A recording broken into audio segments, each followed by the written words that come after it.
And welcome back to Farewell Evangelion.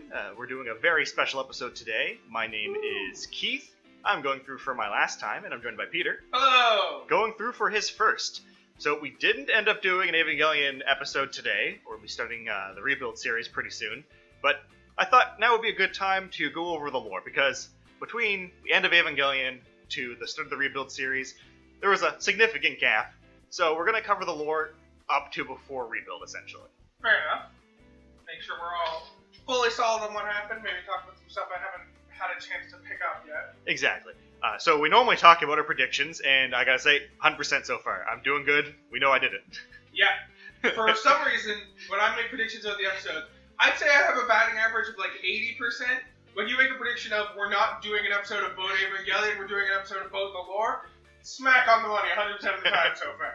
So for this format of this episode specifically, it's not going to be so much our normal, we're talking about what happens type thing. This is going to be more of just a blank, open conversation episode. I'm going to go through the lore, starting with the first ancestral race and everything that leads up to Haven. If you get a question, feel free to just hop in whenever point if you want to stop me to clarify something. If you think I'm not going to answer it, I guess. You mean I get to ask questions and theoretically have answers to that? Yeah, the only thing I would not answer is if it pertains to something that would still be a spoiler moving into the Rebuild series, but there's not a lot at this time. I like the sound of that. Let's do this. Okay, so, first things first, the angels are aliens.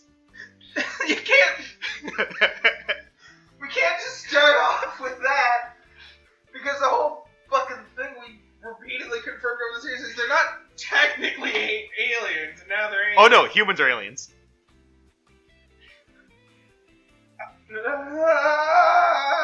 I had predicted before we started recording that I was going to have a stroke during this episode. I think I'm going to have a stroke in the first 5 minutes of this episode. Humans are also aliens. Cool. Yeah, so everything that is on Earth due to Adam or Lilith is not natural to planet Earth. Okay, so all the deer and birds, and we hear a lot of cicadas, all that natural Earthlings, humans themselves, not actually from Earth. Not really, because most life on the planet is from Lilith in some aspects. So everything's aliens. In a sense. Is there anything that is just explicitly not an alien? Are trees aliens? No, actually. Fuck yeah, alright, I got one. I know one thing that's not an alien. Yeah, I'm trying to think, because I cannot think of a situation where it's confirmed plants are in any aspect born of Lilith. But I guess it's a little bit of a spoiler, but not a big deal. So we've seen things in soul form, right? With the whole thing. And one of the things, we see a cat. So it's implied that cats are from Lilith, because why would she be able to pull the soul out if that's the case? Which we have to assume that unless cats are a special deal, animals in general, like living creatures made out of, like, you know, meat, in a sense, are from Lilith in some aspect. I think that's my favorite way I've ever heard animals described. Living creatures made of meat. It's not wrong. I was gonna say organic, is like, fuck, that's plants. Yeah. Oh, fuck. Alright, so... Wait, that's so much better, because that means during human instrumentality, it wasn't just humans all mingling souls, it was also you merging your soul with your beloved pet and learning everything your pet thinks about you in that moment, which is either a beautiful moment or horrifying when you realize what your pet truly thinks of you. That's implying that there's a direct translation that you now understand. Because all those races and people like speaking different languages come together, it might have just been really confusing during instrumentality. I choose to believe the soul communicates in a language unknown to humans that's more direct and honest. So before we get into the lore, there was actually a few things that we didn't talk about in our End of Evangelion I just wanted to briefly touch on. A little bit more fun facts or things of note that are pretty interesting. So first one that I had forgotten to mention. At the beginning of the movie, when Shinji is soaked and the light drops into the water, it's never really confirmed, but the implication and a lot of understanding is that, and it better explains Shinji's mentality for the rest of the episode, Shinji was actually trying to kill himself by drowning himself, and that's why he's soaked. That does make a bit of sense, Yeah. I mean, it's sad, but no, I can understand where he got to that point. And you can kind of see his character, how it developed for the rest of the movie, from that starting point.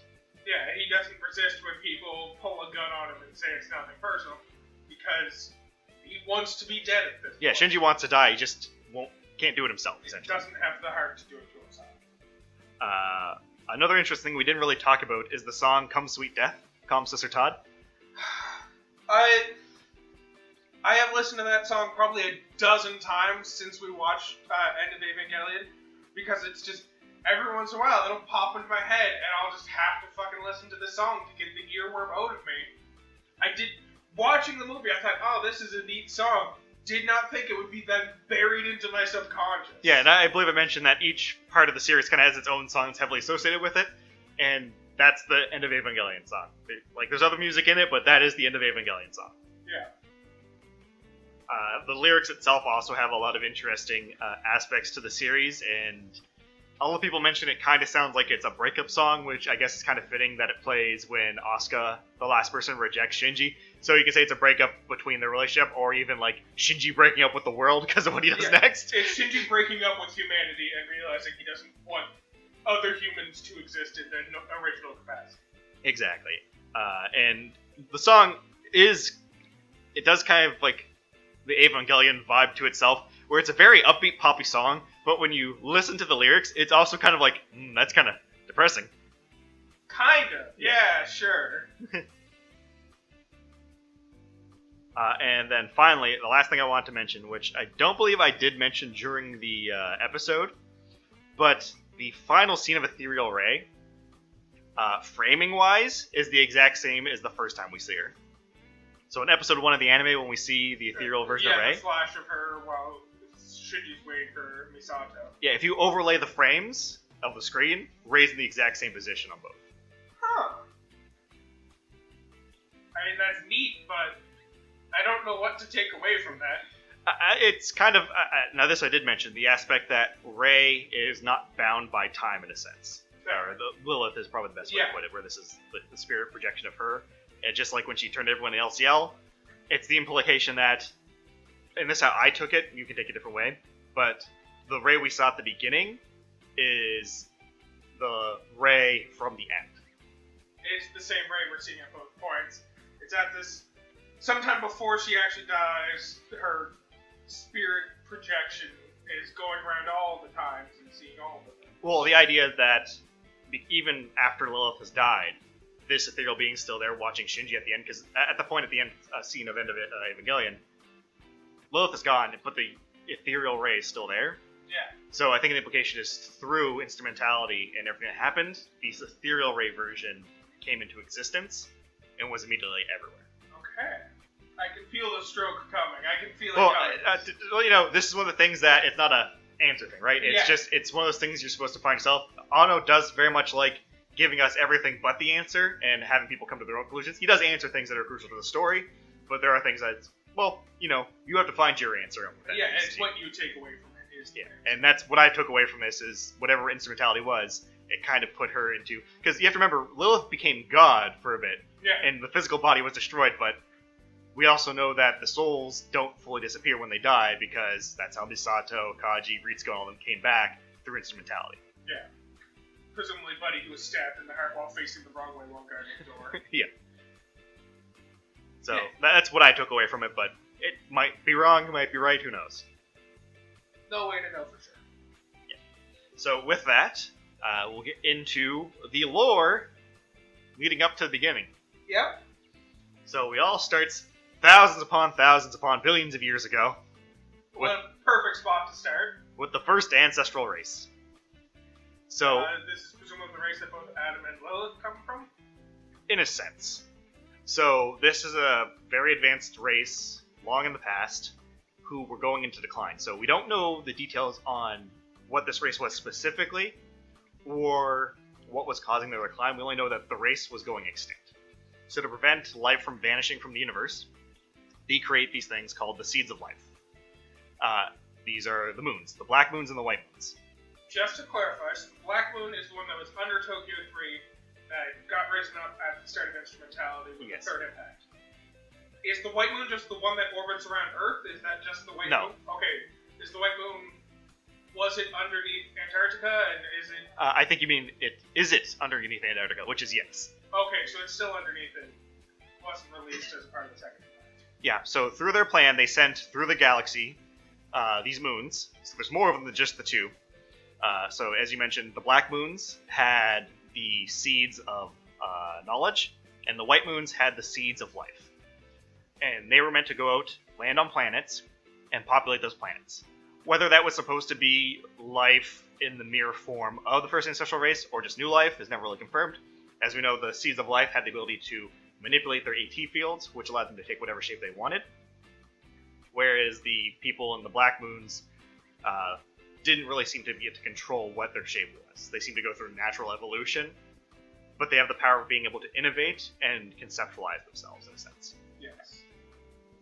So, because of this, and here's where the fun first twist of this lore stuff's going to come from. The white moon is the one that was sent to Earth, and it landed in Antarctica. Then why was the black moon there? When you said that, I just assumed they sent one of each, and was just like, here you go, have fun with that, and figure it out yourself. What was Lilith doing on Earth? So, that's a key thing to remember here. What happens when the seed of life and the seed of knowledge combine? Instrumentality, power of God, all that jazz. Essentially. And the ancestral race did not want this. Fair. Because that's the power to rewrite all reality, and it's too powerful for a new species in a sense to have. That's fair. So, every seed of life had a spear. Spear of Longinus. And the spear itself, what it does is it's meant to seal the powers of the species, essentially. So, when Adam and Lilith had the spear on them, their regeneration stops, their ability to produce life, all of it stops. Does that mean there would have... I know we haven't gotten to how Lilith got to Earth yet, but does that mean there was technically 2 spears of Longinus on Earth if each one of the moons had a spear associated with it? Yeah. Okay. And a little interesting thing to mention about the spears, they react on their own. They are essentially, think of them as pre-programmed to prevent that godlike being from coming into existence. Which is why no one had to specifically throw the spear of Longinus at Shinji when he was going through that instrumentality. It just kind of came rocketing from the moon and pierced. Exactly. Its whole job was to stop the creation of a god in a sense. To clarify, when I say from the moon, I mean from the third/first moon, depending on how you enumerate them. Neither the black nor the white moon, the one that orbits around. Yeah, if I say just the moon, it's the one that's natural. Oh, again, I guess technically not too natural, because it's caused when Lilith and her white moon, our black moon, accidentally crashes into Earth. Okay, so... And this is first impact. Here's some things that I happen to know about the reality we actually exist in, and we're not talking about Neon Genesis for right now. Yeah. Based on my limited understanding of the science, because I'm not a scientist who studies this field, the common theory about Earth and the Moon, because of how the crusts are similar and the difference is that they had, the belief is that Earth wasn't always the Earth, it was a separate planet that a very long time ago collided with another planet, and during their collision they fused into one planet, but a big old chunk got knocked off and started orbiting. That's how the Moon exists. So that's kind of close to what's going on in Neon Genesis, except it wasn't another planet that collided with Earth, it was Black Moon from Lilith. Yeah, the one that housed Lilith. And it's never specified the exact details of what happens in this time, just that Adam had landed and was starting preparation for spreading life. And then Lilith showed up. And now, because of this, we have 2 different seeds on the same planet. Which is a problem. And Lilith's spear was destroyed in the impact. So because of this, and the fact that the spears react on their own, Adam's spear immediately seals Adam to prevent both lives... Powers from merging. Exactly. So this event is known as the first impact. Yep. So with Adam sealed in Antarctica, it's implied that both Adam and Lilith are aware of each other, but what Adam and Lilith are aware of in a sense is kind of vague of, did they go with the known objective of unpopulating or anything like that, or were they also themselves kind of like freshly born entities from the eggs, or the moons? Yeah. So we have the white moon under Antarctica, and it stays there for a very long time with Adam sealed with the spear. Then we have Lilith, who landed in Japan, which is the space under Tokyo 3. So the geofront was created by the impact. Makes sense. And the black moon is under where the impact site is. And all of life leaks out of this, essentially, creating the primordial sea, and all life grows from it. Yep. Like LCL, because from what we understand, the composition of LCL after Shinji melts in it is essentially the primordials. Yeah, and as we see in the end of Evangelion, when the human body is kind of popped back into its core, it turns into LCL. Yep. Which, as you know, at this point is also the LCL that was in the Eva units, was also the blood from Lilith, and so on and so forth. Yep. And also, it answers a big question in the series that a lot of people had of, well, how did Lilith get under Nerve HQ? Well, she was always there. Yeah, Nerve HQ was built on top of Lilith. That was it. And that also, Terminal Dogma, which I pointed out a few times we were watching, how it looks very weird on the inside. It's inside the Black Moon, isn't it? Exactly. That makes a lot of sense.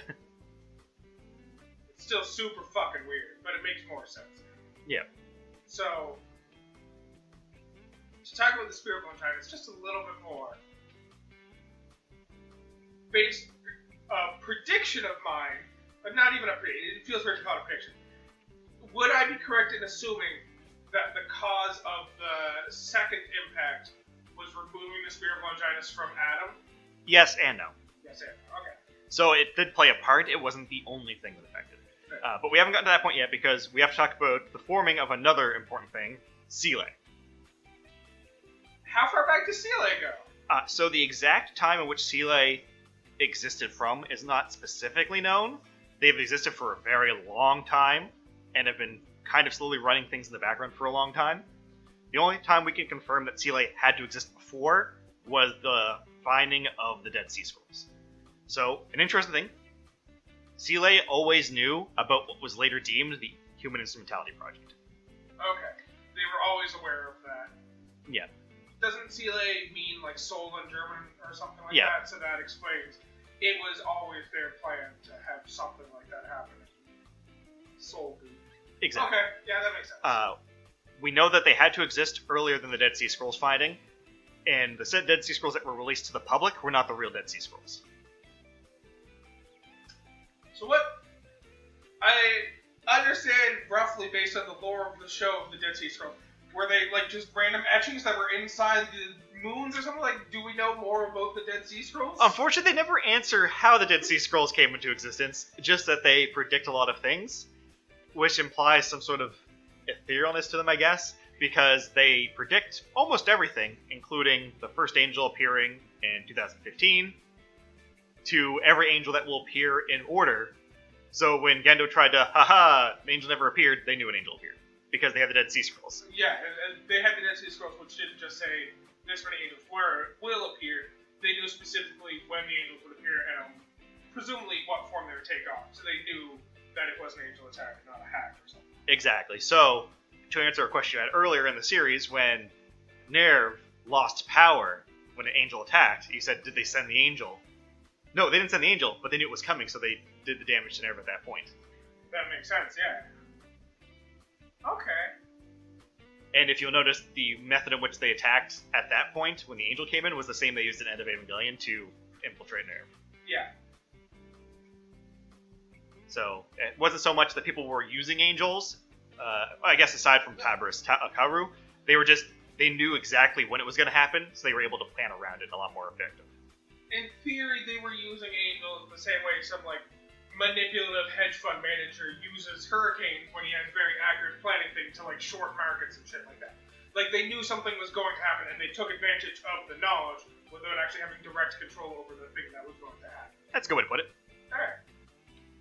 So yeah, the Dead Sea Scrolls, what exactly is written there is unknown to us, the viewer, just that they were really accurate predictions on a lot of things, including when the angel happened, but also the events of Second Impact. Oh, they also explained the events of Second Impact? Yeah, they knew it was going to happen. That explained, because we already kind of had it suggested that Gendo knew it was going to happen. So it makes sense that he knew that through the Dead Sea Scrolls and not so much through his meticulous planning of ensuring that. Yeah, and actually, the Second Impact was kind of required to happen in order for the events in Neon Genesis to go through. Oh, because they needed to unseal Adam so that other angels could exist or something like that? Exactly. Adam, at this point, had not had the chance to create life in any aspect. So was it, like, immediately after Adam got there that Lilith came crashing in and created our moon and all that shit? It could have been. We're not really getting given the specifics. We just know that after Adam landed and was about to start his process, whatever wind-up required for that. Lilith Lilith crashed, and because the spear was destroyed in the crash, Adam's spear was- reacted to seal Adam. Okay. So, Seele knew the complete fallout of what was going to happen at Antarctica for the second impact. So they essentially sent the Katsuragi expedition, all of them, to die, knowing that it would kill a significant amount of the population. This gave Seele the chance to take more direct power of global government, because they are pretty much the people running the UN in the background. Yeah. But on top of that, they also get to set in motion the Angels, because once the second impact happened, which was the unsealing of Adam, which caused him to go into, like, I guess a rampage is the best way to put it. But they also did fuse it with human DNA, which is Lilith DNA, which effectively was also giving Adam those powers. The exact thing they did is not given, but we know that the events of Second Impact created the full angel set, so they are all put out into reality, essentially, at this point. Yep. Kaoru's human form was created as Tabris because of the mixture of the human DNA, and Adam was reverted into an embryo. So most likely, and again, this isn't confirmed, whatever happened to Adam's full body, that being of light we saw, the body was dispersed into multiple things. Not so much that the body shrunk into the embryo form. The most likely thing, and a popular belief, is that all the angels were created Pieces. physically from Adam. Yeah. He was essentially torn to pieces, and those pieces were formed into new angels. Yeah, which is why the prediction of there being exactly the 17 angels, or I guess in this case the 15 angels, is because of the fact it came from Adam. There can't be more if we destroyed all of them. Yep. So if you think of it that way, a lot of the Dead Sea Scrolls predictions seem to specifically relate to Adam. Like, yes, they end up involving what goes on with Lilith, but it's less so about Lilith and more so just about what happens with Adam and what happens with pieces of Adam and all that stuff. Yeah, so you can kind of see why, when you're talking about the angels, talking about Adam and Lilith as being part of the number series is kind of required, but at the same time, not exactly correct. Yes. So Adam is number 1 because he was the first one to land on Earth. Lilith is number 2 because she was the second one. All of the other angels, up until 18, are listed as such. The reason Lilith's are 18 is because it's the big reveal at the end that even they though were an they angel. were technically there before. They were third. technically the third angel. Yeah. Man, can you imagine if that's how they decided to enumerate it? And we get the fourth angel, and then over time we have the realization Adam was the first angel. It's like, oh, there's the secret second and third one. The second one was Lilith. The third one was humanity. Actually, no, that'd be dope. I actually wish they started counting Satchel as like 4 million and just listed every single species on Earth as an angel before Satchel. Now, to be fair, keep in mind that the numbering of the angels is completely done by Seele and Nerve. Yeah. So even though Misato, the only time we get humanity's 18th angel is from Misato, is more of explaining the situation. Human Lilins have never been given the designation of the 18th angel in any formal form aside from Misato saying that. I just like to think of them now as the third angel, and cats are the fourth angel, and dogs are the fifth angel. Fuck you, Satchel, you're way down the line. But yeah, the Katsuragi expedition, their whole thing was an experiment with human DNA, remove the spear, and that's what caused Second Impact, almost destroying humanity. And the two big things is, Seele knew about this, removed their assets and research out before it happened, and what followed was a global war of resources. Fair. And this war went on for about 2 to 3 years. And what eventually happened, and I know a lot of people find this weird, it's like, why is the UN the big power authority in the world? That's not how it is really in this world. It's more them making suggestions. And that's because of what happened in the world, the population being so low, it was established that there is effectively a world government, which is the UN, which is controlled by Seele. Yeah. And all the other governments do have their own authority to act and stuff like that, but everyone kind of bows down to the power of the UN. Yeah. And during this event, essentially, that's where Girin ends up coming into construction, becoming Nerve. The bases are set up. Ultimately, Antarctica is kind of just left alone because really the only thing that was left there afterwards was the spear. Yep. Which Gendo is going back to get and then seals Lilith with. So was Lilith still just like making new species at that time, or had she decided to take a well-deserved rest. Well, the thing to remember is the soul in it, right? Right, yeah. And Goff was empty at this point, except, well, Ray was the last soul to come out of Goff. Yeah. Which is also the egg. Okay. So Lilith was just taking a well-deserved break at that point. Pretty much. Until she got stabbed with the spear. Yeah. And that was more to keep her at a state of pre-consciousness, so that she was usable. The spear through Lilith was more for Seele than Gendo. Yeah. Which is why he kind of got rid of the spear when he had the chance, where he could argue he had to do it. Yeah, he had to yeet it onto the lid. Don't worry, it's close enough that it'll seal Shinji when the time comes. Exactly. Well, I don't think that was part of the plan. Yeah. Did anyone realize that the spear would act independently, or was that a surprise for everyone? I'm not sure. I don't think they ever discussed who was or wasn't aware of this. I think Seele probably had an idea, but if Gendo knew, it's never really addressed. Fair enough. The fact that he went through the effort of throwing it off the planet might indicate he didn't know. Yeah. It's probably helping for the best. But at the same time, Gendo had a lot more information than Seele would have liked, so he might have known as well. And it was just a measure of slowing them down. So, about Gendo. Yeah. Going back, we know from the Ray 3 episode that his backstory was he initially seemed kind of interested in Yui because Yui was involved with Seele, and he was more so interested in getting involved with Seele, and then eventually ended up falling in love with Yui as a part of it. Yep. How much did Gendo actually know? That is hard to say. That's fair. Like I said, how much Gendo knew is not really important to the story, so it's not something that is directly answered. We just need to know Gendo was aware of the angels, what human instrumentality was, and effectively all of the things he was doing was to get to that final goal of putting everyone into Unit 1. Fair. Everybody had to get in that fucking robot. Is it fair to say that he didn't have any... He might have had some of that information, but he didn't really have that goal until after he took that week-long break and came up with human instrumentality, even though it technically wasn't his idea as we now know.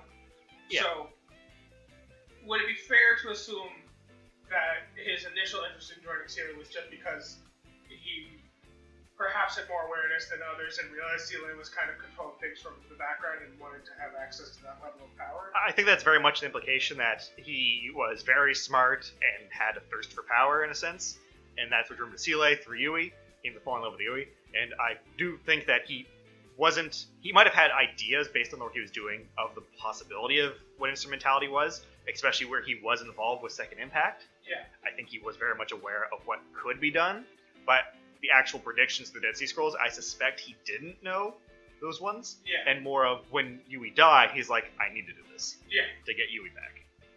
I can accept that. That's fine with me. I'm willing to accept all of it. That's how I kind of interpret the story of Gendo through that phase. Yeah. That's fair. That's a fair assessment, and that's going to be my assessment. So yeah, in this founding period, that's when a lot of key characters end up coming into connection. So Misato, Ritsuko, Naoko, Asuka's mother. Oh, by the way, Asuka's mother is one of the founders of Garen. If you probably didn't figure it out already. The experiment that caused her to go... The original mother that went insane and killed herself and kept talking about how she wanted to kill Asuka at the same time. That mother? Yeah, the thing that made her go insane was just like Yui had fused with Unit 2, Asuka's mother had fused in with Unit 2, but it wasn't full. Part of her remained afterwards. So essentially, the best way to think of it is the soul went into the unit, but the remaining husk of her physical form was still out there in the real world. And so that's why she was so crazy, because she essentially didn't have a full soul anymore and felt incomplete and felt like she probably needed to die. Yeah, her body started essentially breaking down and she went crazy in a sense. Yeah. But at the same time, her soul was inside of Unit 2. Which is why Asuka was trained since just a younger age than Shinji, essentially, because unlike Shinji, who was kind of... The disappearance of Yu was never kind of acknowledged in a sense. It was she died during a thing, so no one really could forcibly put the two together, except for people that were involved in probably Seele. So that's why when we go back to the very first episode and I had asked you what was everyone's level of understanding, Gendo and Ritsuko were both fully aware of the fact that Shinji would be able to pilot the Eva. And Fuyutsuki, but most of the other people weren't aware because they weren't in on the original Yui disappearance situation. Exactly. Well, Ritsuko wasn't either. Her mother was. Yeah, so... But Ritsuko probably found out through her mother. Yeah. Because Ritsuko pretty much took over the same position, so she would have had access to all that information as well. Yeah. Whereas in Germany, which is the second branch, that's where Asuka's mother, Kyoku Zeppelin Soyu, was working, and she did the same thing with Eva 2, but then we got the split of the soul and the body. So that's kind of like the big revelation of Asuka's story at the end of Evangelion. She finds out that her mother did love her, and she was in the Eva the whole time protecting her, and kind of put two and two together that, oh, her physical form was still around, and that wasn't really her. Yeah, that's why her physical form was saying all those terrible things that made it seem like she didn't love her. It's because that wasn't really her mother anymore. So her mother did still love her, it's just that thing that looked like her mother wasn't technically her mother. I would have put it, I'd say. Yeah. Because the soul being pulled out, it's not so much that it wasn't her mother, it's just her mother was effectively fractured. Yeah, that's fair. And because of that, we do have confirmation that essentially the physical remains of her mother didn't actually recognize Asuka, and that's why I thought the doll was Asuka. It was still aware that it had a dog named Asuka, but it couldn't distinguish the real Asuka. Probably for the best, given how it handled the doll. Yeah. And then obviously we had Naoko create the Magi system. Yep. All the nerve branches pop up around the world, starting production on the Eva series, which we also know happened to be Seele's plan for immortality. That's why there's supposed to be 13 Evangelions. So also just to clarify this. So, sorry, back just half a second. There were 13 members of Seele, right? Which is why they wanted 13 Evangelions? Yeah, well, there's more members of Seele, but the upper echelon. 13 captain members, or whatever the fuck they're called. Yeah. Go back a little bit to what we saw, because this was not something I had specifically picked up on until we were watching End of Evangelion. And I don't know, maybe it was said, maybe it wasn't. But each of the different nerve branches across the world all had their own version of the Magi system. It's just the one at Nerve HQ was the original one built by Nauka, so that one was a bit more efficient than the others, which is why it was able to resist. Think of the other ones as a copy of the Magi system. So it was able to work in the same way, but it's more so imitating the original and not actually doing it itself. Fair. Yeah, that makes sense. Okay. Which is why they were so reluctant to destroy the central Magi system when they invaded. Yeah, because they wanted to keep the main one that was doing the hardest work. Exactly. That Nauka as a woman just never gave up on fucking Pretty much. Not until the bitter end. So it's around this time that we get the switch from Garen to Nerve, and a lot of the things we've seen through flashbacks start to go into motion. Yui makes the decision to essentially ensure her son's future, but also ensure that humanity will always exist, fusing herself with Unit 1. Yeah. Which kind of sets everything into motion. Yep. And then we kind of start with the beginning of the series. With Shinji coming back and getting told to get in the robot. There's a few things that happen in the series that really isn't addressed, which I think are worth mentioning here as well. Sure. So there's a few key moments in the series that end up playing into Seele's hands and lead to what happens at the end of Evangelion. The first big one is the defeat of the fourth angel. That's the one that looks like a centipede, right? Yeah. Okay. So when this angel's defeated, most angels at this point had exploded, or the core was complete. This is the first one where the core was maintained. Yeah, which we now know is the S2 engine. Which is the seed of life. Now, you probably...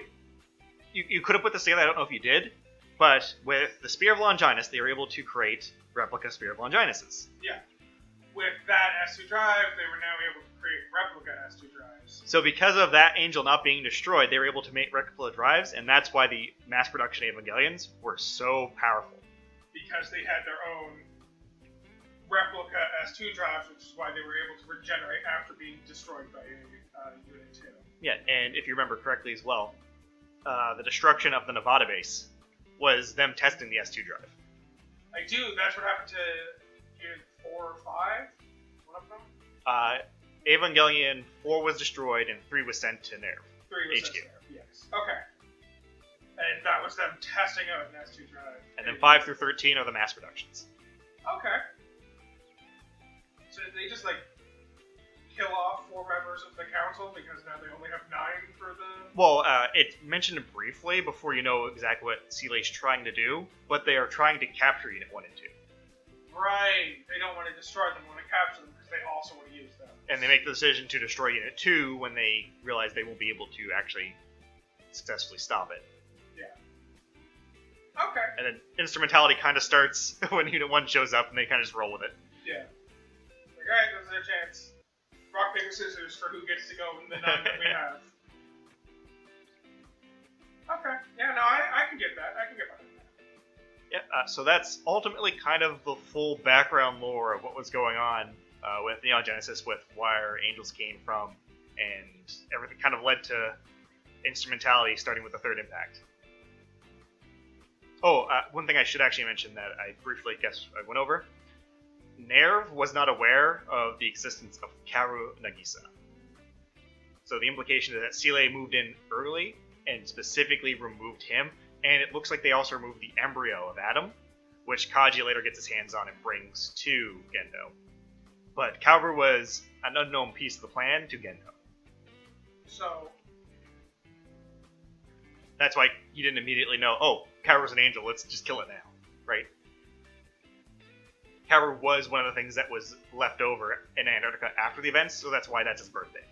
Given the understanding of how the Avas work and how the people who pilot them are the ones whose mother's soul is inside of the Ava. Well, actually, going back a second. Does that mean... Oh, God. Fuck, I was about to say I feel like I understand the series so much more now, and those are words I've never been able to say during one of these podcasts. But now you're causing me to have extra questions. So, because of what we know about Avas and the relationship between the Ava itself and their pilot and the mother of the pilot, the line we get from Gendo when Unit 3 comes over about how any one of the students at the school would have been a viable pilot. Does that mean all of their mothers are inside of Avas somewhere around the world, or...? So the Ava core is what has the mother soul in it. So essentially, when they replace the cores, that's how they replace which soul is in it, essentially. So they have cores containing souls of all the mothers. It might not be that they have cores of all of them, but they have the means to insert one into a core, at the very least. So either the mothers are already dead and they have access to their soul in the form of a core. Oh yeah, it's very heavily implied that everyone's mother's dead that goes there. I remember us Disney memeing earlier on. Yeah. This could also mean that in theory, some of the students might potentially still have access to their mother, but Gendo's fully on the board with, their mother's still alive. We can take their mother and put their mother's soul into a core if need be. Fair enough. Hopefully that's not what he was implying. But I suppose, I was thinking it wasn't the core itself, it was the Ava as a whole, which was going to raise questions as to Gendo, why Gendo was willing to accept that Kaoru was able to pilot Unit 2. But if they potentially sent Kaoru with another core or something like this is his mother's core or something like that, then Gendo could have accepted it and been like, yeah, it's just like any other pilot. A few things that I do feel like I need to clarify just to make things make a little more sense. So, first off, the Ava, so Unit 1 is not Shinji's mom. Shinji's mom is in Unit 1. Yes. So that's a misunderstanding a lot of people have. They think the Ava itself is the mother. No, it's just the core that the unit is doing, and think of the mother's soul as the conduit that connects the pilot to the Ava to control it. Yeah. Essentially going berserk, sometimes it's just the primal body of the Ava reacting. Sometimes it's the soul taking control. Sure. Usually the indication of that is the lights flickering on in the eyes. Okay, yeah, I can see that. The other thing, you can technically pilot an Ava without the core soul. Presumably you're going to have a much lower sync rate. Exactly, because that in-between is meant to connect better, the sync rate, but it's still feasible for a person to do it, because if you remember, what is the core thing to being able to pilot an Ava? Opening your soul to it, or opening its soul to your heart, essentially yeah. being open and not, resisting connection. Opening your soul to that doll, as Asuka would say, except she would say that she's not going to do it. Yeah, so hypothetically, if Kaoru was able to pilot Asuka's unit, the soul at that point of Asuka's mother was already kind of withdrawn into the Eva, as Kaoru later points out. It's not a big red flag if Kaoru was able to sync with it. Fair. The implication would be, because I don't think at this point they knew that Angels, or at least Taubris, because it seems to be he's the only one that was able to do the control the Evangelion thing. Yeah. Because it was made from Adam. So the implication could just be that he's just more open, right? Fair. Which makes him look even more trustworthy. Yeah, especially with the conversations we see between him and Shinji. Where he's just a genuine, honest, and open guy from what we can tell. Yeah, which I think if someone would have asked him, hey, are you an angel? He probably would have said yes. So I don't think it's a big stretch to think, hey, he was actually just an open guy. Yeah. Which raises the question, is it possible that just all angels are just, like, genuine, honest people, and, like, have open souls that they're willing to share with the people around them, and it's just unfortunate that we don't realize it? Well, some of them don't directly attack, right? Some of them are trying to figure out. Belial didn't specifically attack anyone. I choose to believe Ramuel has the most open soul because his AT field is visible to the human eye. But yeah, that's kind of the whole concept behind that. Anyone can pilot an Evangelion, but without the proper core, it just becomes harder unless you meet certain requirements in a sense. Okay, I can accept that. And hypothetically, with a dummy plug, anyone could pilot an Evangelion. Fucking dumb. Okay. That was the last bit of confusion I had. Now I feel like I can say I understand the series better than I ever have before, and that's words I didn't think I would ever say during this podcast. Fair enough. So I guess you don't have any other questions. We don't really have a what did you think of this episode type question, but what do you think of the lore of Evangelion? Does it kind of match up with what you were thinking, or was there any big left fields like the angels being aliens? There was a couple stuff coming out of left field. The fact that, like, I'm still not fully certain as to what the fuck Lilith was doing on the planet. It kind of sounds like she took a wrong turn in Albuquerque and ended up on Earth somehow. I mean, pretty much. But beyond that, I'm kind of... Also, just to talk about that a little bit more, it sounds like, based on the fact that his Spear of Longinus wasn't destroyed, and most Spears of Longinus presumably weren't destroyed in the impact, that, like, most moons, eggs, whatever you want to call them, had a relatively graceful landing on their planet. They do. They just land softly. Yeah. Lilith, she fucking rocketed into Exactly. Oh, fuck, that's... It wasn't Adam landing on Earth that created the moon, it was Lilith smashing into the Earth that created the moon. Oh... Earth clearly wasn't her target. Like, obviously Earth wasn't her target, as we've already addressed. But she was trying to go for somewhere beyond Earth, and it's just Earth happened to just get right in the way. It was astronomically low odds, but it just happened. Yeah, it could have been something knocked her off the course or something. We don't know what happened. We just know that she ended up accidentally smashing into Earth. Oh, the mental image is very fucking amusing to me, because it's just a whole bunch of moons just gently settling on various planets across the galaxy, and then just Lilith just yeeting herself into Earth. Pretty much. Oh, fuck, that's very amusing to me. No, I like the lore. I feel like it, while some of it came from places I wasn't exactly expecting, I'll be honest, none of it feels like it's just... How do I describe it? There are other works of fiction where it feels like the lore was written after the fact, and it was just someone decided to ask the author, what about this? And the author was like, here, that's the answer. Wizard shit on the floor. Yeah, it doesn't feel like that with this series. It feels like the lore, even if it wasn't, it feels like the lore was planned out ahead of time, and it all fits together really well. Yeah, it's kind of got, an alien-esque feel to the lore of it, right? Yeah. The superior genetic race that existed millennia ago is responsible for everything. Yeah. But yeah, most of the stuff from this lore episode we've done isn't also in the anime or the end of Evangelion. It's from a lot of supplementary stuff. So the PlayStation 2 video game, surprisingly, gives a shitload of lore because you get actual CLA documents in it. Jesus. Which outlines all other stuff. That's how people put together what CLA's plan was to become gods themselves in the Eva units, because it's never really touched on in the show. Yeah. But it's mentioned in the video game through one of the documents you get. the manga series addresses a few other things, and there's a few spin-off things that also kind of address. I'm looking forward to the upcoming light novel series where you just get to read the Dead Sea Scrolls, and that's the entirety of the game. Oh, you mean Evangelion Anima? Yeah, sure. Let's go with that. That's definitely not what that one is. Okay, good.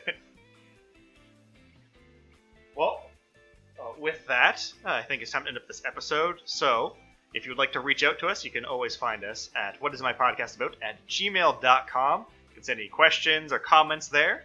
You can also find this podcast every Wednesday on most podcasting platforms. Make sure to like, leave a review, pass it on to a friend. Word of mouth helps the best with that.